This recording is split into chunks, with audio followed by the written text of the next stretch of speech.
Hey, it's Noir Vortex, and I wanted to do another one of my freestyle philosophy, thinking aloud vlogs. Of course, I've got a busy mind. I've had a week. Last week for me was a week, pretty much. Without going into details, it was an absolute week from hell, just like one of the worst weeks of my adult life, in a nutshell. So, if you've got to look back at these things, you've got to reflect, you've got to try and take some positives, and just generally like philosophizing anyway. And I've got a busy mind, so let's get it on. So I've got a quite busy head at the minute. I'm thinking I'm going to talk a bit about alienation. So I'm going to talk like typical, Nietzschean existentialist thoughts, really, I suppose, and try and put my own spin on them as well. So I have a big anxiety, I think, currently, about how how I or anybody who's similar to me finds himself in this society. So let me just define some terms so it doesn't feel like I'm just ranting too much and going, oh, woe is me. I want to make it bigger than just my ego, because no one's interested in my ego, really. I'm interested in understanding it, but to anybody else it's sort of irrelevant, and why wouldn't it be? I mean, I'm just some guy on a camera riffing off some thoughts. But anyway, onwards. Yeah, so I think we as human beings, I had this thought come into my mind earlier, this phrase, and I want to try and explore it because I think it's an interesting phrase. The phrase that came into my head was, I love individual humans, but humanity as a whole, no. I'm not. I think humanity as a whole, and this is sort of like almost like a Rousseau revelation sort of it's almost like romanticism in a sense, but I think maybe it's even an arguably liberal position, but arguable. But I think individual human beings, can really self-actualize and develop themselves to a point where they become genuinely like very, very beautiful beings. Like. They become unique in a way that is very interesting and also compelling. Like an Einstein, a Marie Curie, scientific figures, or Patti Smith or Nick Cave, or whatever. Like, you know what I mean? Like David Bowie. Like people who have really, really push an envelope in their field of their life's passions. But I don't, and basically, I'm basically creative individuals, right? But the real problem that creative individuals have is society, which is essentially just it's a construct. It's a mishmash of culture, history, tradition. Society will constantly be trying to put you into a box. Always will be trying to put you into a box. It's like with me, like if someone says to me, like, define yourself, Chris, I'm, like, what will I start with? I'll say, oh, I paint, I make art, and I'm a programmer by day, and that's my trade, but then none of these things are actually succinctly describe who I am. And most people, actually, doesn't matter what intelligence, what background, most people are very multi-layered. Most people are not simple. Most people cannot be reduced to stereotypes and cliches. A little bit of that will exist in their persona, the way that they project themselves into the world, their ego and all that sort of thing. But it's not actually the totality of who they are. Like, I'm a lot of things. I'm anxious, I can be affectionate, I can be sentimental, even sometimes I can be intelligent and forthright. I can be angry. Sometimes I have anger issues. I can be an angry person. It's mostly comes from a sense of disappointment, actually. Most of the time when I'm angry, I'm sort of that cliche of it's a disappointed idealist in some ways. So the cynicism I have and the pessimism of the spirit or the reason I'm actually really interested, the reason I buy books like The Trouble with Being Born by M.L. Quran, is because I'm disappointed. I think we could do better. I think humanity could do better. If you look around us in the last 20 years, well, not even that, like further, like the 20th century, we've been represented politically by the very least of us. Anybody who at least tried to develop empathy and create a better world, generally, I mean, this is an often repeated observation, but goddamn, it's true. Anybody who actually tried and really put effort and will into making things better, like just those little incremental changes. Martin Luther King, Gandhi, killed. I mean, they made their changes somewhat incrementally, but at the price of often their lives, assassinations, all the rest of it. And the people we end up with who dictate the sort of cultural programming, they tend to be very, they actually are in their own way extremely cynical. They're extremely, they're broken individuals in a lot of ways, like Trump. And that's just, I know it's an obvious example, but it's just because it's recent history, right? But I think in a lot of ways, he's a very damaged individual. I don't particularly have much, I wouldn't say I have much empathy for the guy, but he is damaged, I think he's a damaged human being. A lot of the leaders are. I mean, I think someone from British history, like Tony Blair, I think he was, cynical, opportunistic politician, and that's what most of them are. They're like, it doesn't even matter if they're, I'm on the left, I'm on the right. A lot of the people who get into power in that sense and, sort of dictate the social order, which then, influences time and how history unfolds, tend to be very damaged people. And they're often in a lot of ways, they're the very least amongst us. There's an interesting contradiction actually as well, because I think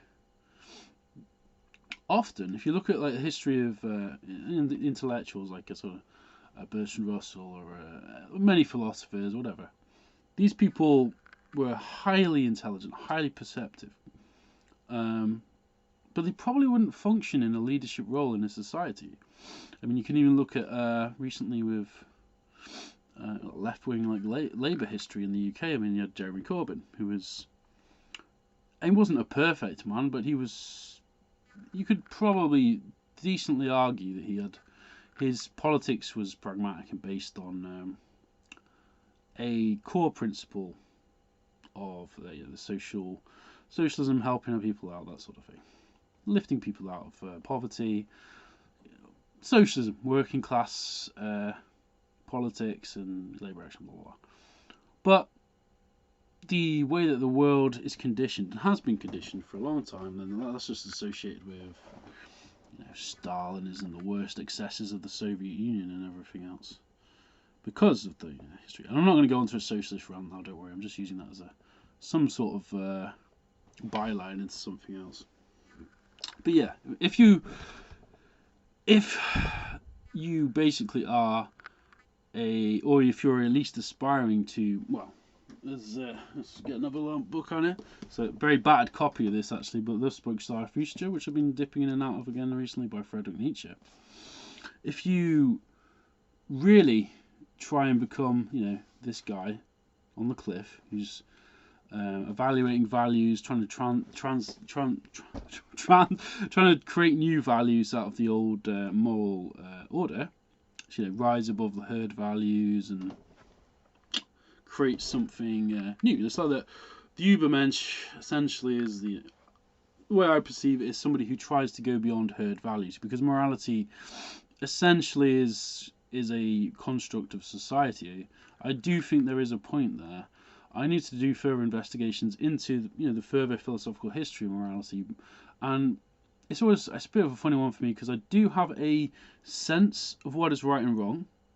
I have a very, I like to try and be as empathetic and caring in some ways and kind to people as much as I can do, because I think that is important. But that is a sort of I guess Nietzsche would probably argue that's a sort of slave morality. So he called Christianity the morality of the slaves, the slave sort of belief system. It's a morality that's sort of extols, in his words, like sort of a weakness and all this. So that aspect of Nietzsche actually is a very hard thing to grapple with, and I think actually I'm still grappling with that question of morality, and how do we really decide how to live a how do we really, in a sense, almost self-actualize the thing, whatever potential we have, because we're all born. You can even look at this from a few different angles. We're all born genetically with a potential. Like our parents, basically a combination of our parents plus experience, right? And how do we, if you really want to make something of your life, you need to develop those potentialities as far as you can take them. And that often will involve struggle. It'll often involve strife, suffering, all the sort of negative things, really. But I don't think necessarily that suffering is always a negative. It's more about perspective. And I mean, basically, it's a very Buddhist thing, but there is no escaping suffering. That's one of the really tough lessons that life will give you. Doesn't matter who you are. You could be a king, you could be a prince, you could be a slave, you could be black, you could be white, you could be Asian, you could be whatever. It doesn't matter what you are. You could be male, you could be female, you could be transgender. There's no way you are you. There is no way you're escaping suffering. You will get ill. People you love will die. And this is a bit grim, but I mean, that is inescapable. There is no way we can avoid that. So I mean, that would be the justification I would put forth for one reason why it is, I think, is a virtue to be kind, because we're all in this shit together, right? I'm going to die. I had a really bad experience last week. I'm not going to go into the details of what happened, but I was in hospital. There was blood. Blah blah blah blah.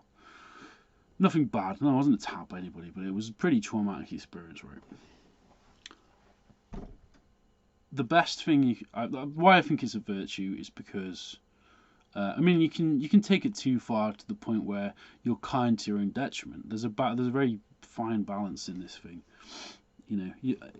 Maybe, this is an interesting thought, maybe sometimes you also have to be ruthless, but I think people who are ruthless to the point of, sort of being aggressive to the point of, to the detriment of the other values, that's a very dark, negative path. But anyway, I'm sort of going off on morality now, but this is fine. I mean, this is going to be very long form, so just stick with it as long as you can, I guess. Yeah, it's basically self-actualizing into what you want to be is a hard journey. Suffering is inevitable, of course. There's no escaping that. But you can come to terms with it. I mean, there's nothing stopping you from. Everybody has to come to terms with that and peace with that somehow. I mean, I guess arguably, post-humanists would say, well, we need to transcend suffering. We need to get beyond it. We need to, upload our brains into computers or become transhuman machine-men symbiosis. We have to, just get out of our flesh. It's almost like a sort of something quite religious about the whole thing with transhumanism and post-humanism and all that, but I digress. But even then, there is no escaping decay. There is no escaping entropy. So I think one of the most important things you can do as an individual, if you want to become a really lovely individual, right, is God, I lost my train of thought.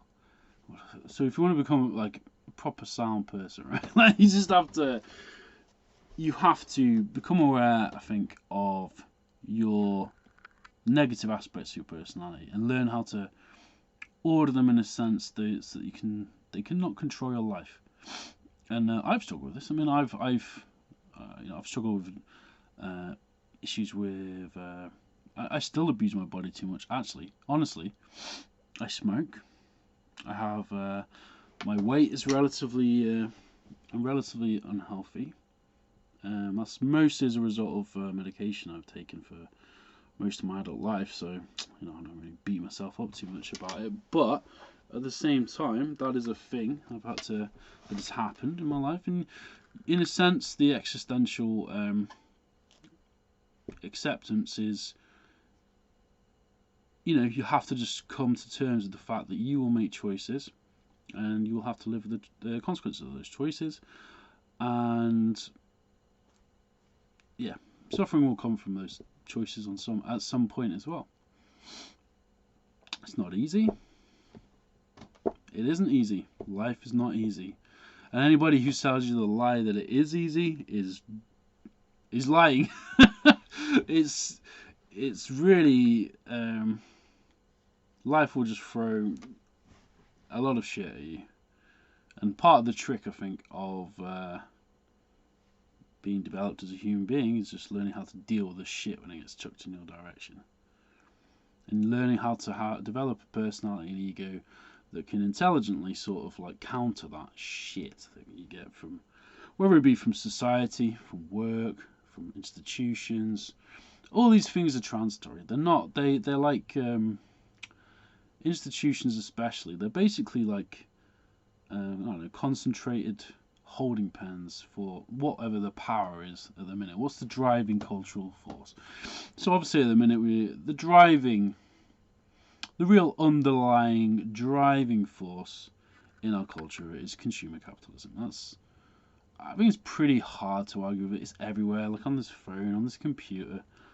Turn on the television, walk out your door into the street. I'm in London. I walk on the street, I'll go into the tube, I'm bombarded visually with advertisements. Bombarded with people trying to sell me stuff that I don't even necessarily need. And, public spaces is dictated by capital. And I'm not going on a Marxist rant here. I don't know what the alternative to that is yet. But that is, the Terence McKenna talked about dominator culture, which is this sort of monolithic, like very masculine fixation on dominance and dominating nature, dominating. You could even probably argue that some of scientific rationalism has that aspect, but I wouldn't really go that far. But yeah, consumer capitalism is the dominant cultural force. But then what has that wrought for us? We have environmental disaster. We potentially, sea levels could rise to dangerous levels, which are going to massively affect civilization. We basically, in the next 15 or 20 years, we are going to go through such a profound transition, potentially anyway. I'm not saying definitely, but if you can, we can safely assume we can trust experts on this. And I'm not an expert on the environmental impact and everything myself, but I know from people who are relatively turned on to this sort of areas that we are reaching a point where we will survive. Humanity will go on for eons and aeons and aeons. In some form, humanity will exist. I don't think it's going to be apocalyptic completely. I think we're going to have a difficult time.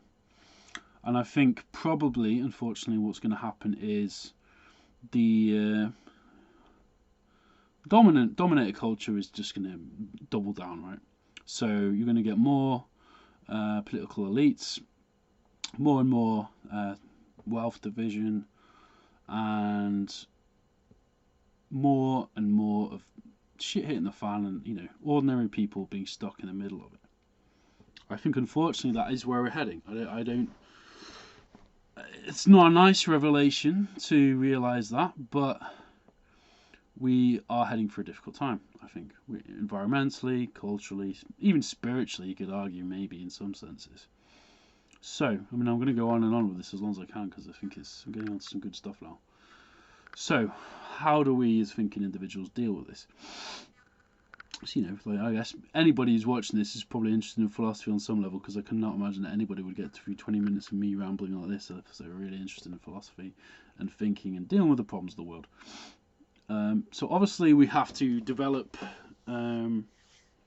a system of, I think free thought is very important. Let everybody, freely be able to express their thoughts. People, we need to, I think humanity, if we're going to have like a difficult time, if we actually want to get through it, we're going to have to develop some shared value system, I suppose. Nothing like communistic or anything like. I'm not saying like develop this idea that the collective is more important than the individual. I don't buy that. I also don't buy the fact that individuals are more important than collective. I don't buy any of these stupid paradigms. Like, I don't buy that the collective is always more important than the individual. The individual is more important than the collective. There's sort of, I mean, it's so unnuanced, but that is the ideological brain prison, if you want, that we've existed in for most of the 20th century. The fact that the idea that we either have individual sacrifice for the collective, or the collective, must respect the individual. Liberalism and like socialistic, communistic value system. Now, is an interesting question. What is a framework? And I don't know the answer to this. I'm just putting it out there because it's an interesting question. What is a framework? Anyone, answer below if you've got any answers. What is a framework that humanity can develop that takes account of the individual and we're all different, right? That is undisputed. Everybody is different, like I said, genetic potential and experiences and different backgrounds, blah blah blah. So, how do we develop a framework so that people can help each other, but also exist as individuals, have their individual liberty, their individual freedom, all that? That's a big question. There's no way I'm going to be able to cover it in a, sort of ranty philosophical video I'm doing now. I don't know if it's particularly ranty, it's more like exploratory. I shouldn't be too hard on myself. Yeah, I mean, that's more just like asking a question which I have no idea what the answer is, but I mean, let's take it back to Nietzsche maybe. So Nietzsche had this idea of the herd. It sounds actually, it sounds sort of quasi-fascistic when you sort of explain it, and there is a certain, I think, elitism to Nietzsche's philosophy. Yeah, you could argue that exists in nature as well, but whatever. But it does sound, to people who are lay people to Nietzsche, like saying herd values sounds like, what, you all think we're sheep? Whatever. Herd values is basically just, from what I understand of it, it's the prevailing morality of whatever era that you're living in. So, I think Nietzsche was pretty accurate in predicting that the death of God, the death of religion, the death of those certainties. He didn't actually see that as particularly. He saw this as precipitating a crisis in human culture and civilization. He didn't think it was going to be an easy time. People often think that Nietzsche was just like hated God and hated religion. Obviously, he wrote a book called The Antichrist, where he basically rips Christianity in a new one. It was the first Nietzsche text I read, actually, as a sort of 21-year-old college student when I was supposed to be doing my computer science course book. But yeah, the herd is this idea of the prevailing morality, and if you want to, his antidote to that would be you have to create your own values. And I'm repeating myself now, But I mean, obviously, this is a attempt in a video format for me to freestyle out some values of alternative value systems to the ones we have. I'm going to carry on with this because this I'm sort of going into interesting territory here. I'm bored. I'm going to get to sleep in half an hour or something, but I just reel all the shit out of my head. It's all out then. So, this, you know, like Nietzsche as well. It's like the Ubermensch and all that sort of Superman, the Overman, someone who's it does touch on post-humanism too, actually, as well. But anyway, I've covered a lot there. I don't know exactly what the point of this video is. I'm going to try and think of what else can I talk about, really. I don't know. You basically, I don't know, we're probably a bit fucked, right? As the human civilization, the civilization that I've been accustomed to. I'm a millennial. I'm 35 years old. I've been very used to a certain way of living. I've grown up with technology, the internet, computers at a touch of a button, consumer capitalism, free markets, blah blah blah. I think that is going to go through a transformational phase of some sort. I think it will just go through a crisis, basically. Now, it will either become more extreme, maybe possibly even fascistic. That you could argue that there's been trends in politics and culture which have already been going that way for even 5 years. So that, I think, could be something that happens, that it goes more right wing, like with the, instead of free markets, it's corporations as the state as one. So the state becoming aligned on a very fundamental level with corporations, which is, from what I understand, fascism is a hard thing to define, but basically it's state and corporate power aligned, and also nationalism. That was a form of fascism, from what I understand. But yeah, it's all strength, power, unity, nation, this sort of thing. It's nonsense, actually. Fascism is just stupid shit. It's really just one of the lowest resolution ideologies that exists. Typically also scapegoats people who are different. So, it's not really, it's nothing. But yeah, but it's basically, I think that it could go that way, or we'll probably have something more. I don't think it will, but we'll probably have. Obviously, if these once consumer capitalism loses a grip on any sort of power because of social breakdown, then due to environmental disaster and all the other shit that is probably coming, then things get a bit chaotic, I suppose. The world actually essentially is I mean, I'm quite pessimist, actually. My basic philosophical framework is pessimism. I think you got to enjoy life. You can't be just, you can't be just like, oh fuck, there's nothing, life means nothing. It's not nihilistic. It's more like an acceptance of the very real fact that nobody is in control. Nobody is in control of this. There's no God. There's no God pulling the strings. Obviously, not obviously. Well, not obviously. I mean, that's a bit condescending. I mean, just like that. It's highly unlikely that any sort of sentient being created us or has any actual interest in our lives.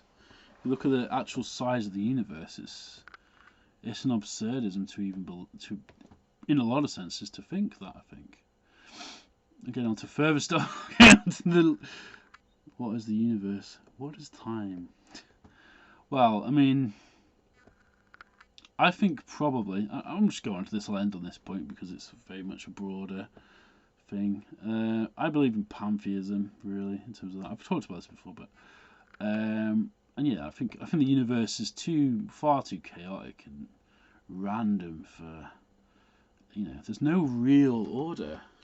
There isn't. And it's good that we try and craft order. I'm a result of that. Like, I'm educated. I work. I'm a programmer.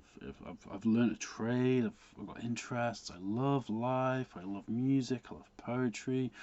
I love women. I love food. I love all sorts of all the really good things in life. I love, on a very deep level. And love is a very is actually a very powerful emotion in the human mind. I think that love is a love. Let's just end this on a positive note, because there's been a lot of Nietzsche, grimness, civilization is going to fall.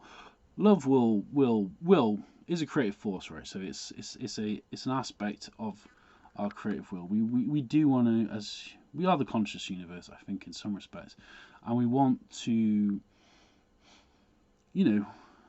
if I was ever gonna, not that I'm planning to, but if I was ever gonna die for anything, I'd want to die for a cause I really loved, or to protect someone I really loved, right? So that would be the only case where I'd, just like almost sacrifice my own life for a bigger ideal or a bigger value, right? So a higher value, if you will. I think love is a high value. It can be transcendent. I mean, there's all sorts of different forms of loving, platonic, romantic. You have a wife or a husband or boyfriend, girlfriend, or whatever, and that's obvious, though. But so I don't even know what I'm going into really. But yeah, I think it's getting blurry. Sorry, get to focus. There we go. It's just darkness. It's darkness I'm surrounded by. Darkness imprisoning me, all that I see, absolute horror. But yeah, I'm gonna leave it at that. I mean, I've rambled, I've riffed, I've philosophized.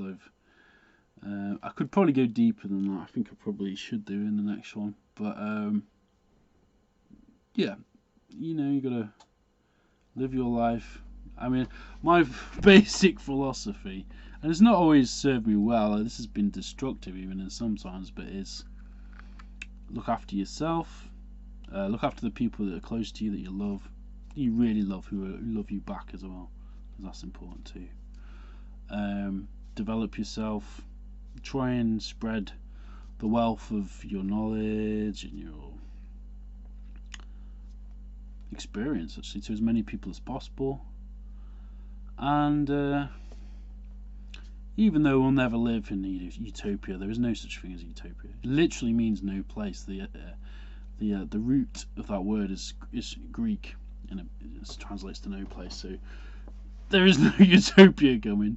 There may be a dystopia of a sort of like extremist consumer capitalist hellhole in the metaverse or whatever. But yeah,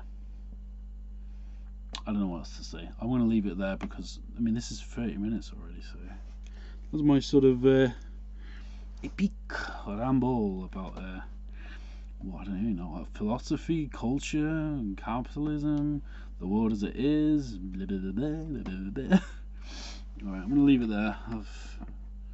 And bid you adieu. If you have any thoughts, I mean, obviously this is a very long form vlog. I miss this stuff on YouTube, man. Like, I miss just people just riffing and reeling off what they really think, but to themselves, to a camera. I have an affinity for this sort of thing, Anyway, I ramble too much. Bye. Bye bye.